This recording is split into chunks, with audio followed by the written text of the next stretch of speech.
స్వామి శరణమయ్యప్ప. స్వామి శరణం.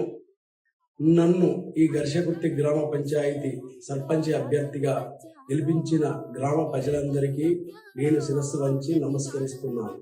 నేను ఒక మధ్యతరగతి కుటుంబం నుంచి వచ్చి ఒక 15 సంవత్సరాలు కార్మిక వాడలో పనిచేసి వచ్చి ప్రతి విషయంపై నాకు అవగాహన ఉంది.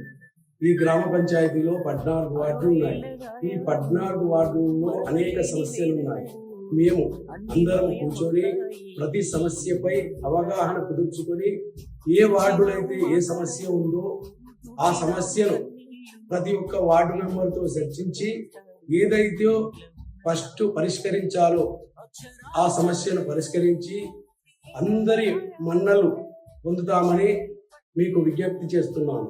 ప్రతి వార్డు మెంబర్ను కలుపుకొని ఇదివరకు ఈ ఘర్షకుర్తి గ్రామంలో పనిచేసిన ప్రతి సర్పంచ్ని, ప్రతి ఎంపీటీసీని, ప్రతి ఉప సర్పంచ్ని కలుపుకొని అందరినీ కలుపుకొని మరియు ప్రతి కులం సభ్యుల్ని కలుపుకొని ఏ సమస్య పైనైనా పూర్తి అవగాహన కల్పించుకొని ప్రతి ఒక్కరి అభిప్రాయాన్ని తెలుసుకొని ప్రతి సమస్యను ఇప్పుడు నన్ను సర్పంచ్గా ఎన్నుకున్నారు కాబట్టి ప్రతి విషయంపై అవగాహన కుదుర్చుకొని ప్రతి సమస్యపై అవగాహన కుదుర్చుకొని ప్రతి సమస్యను ప్రతి మనిషితో చర్చించి కూలంకుషంగా చర్చించి ప్రతి సమస్యను పరిష్కరిస్తున్నా అని హామీ ఇస్తున్నాను.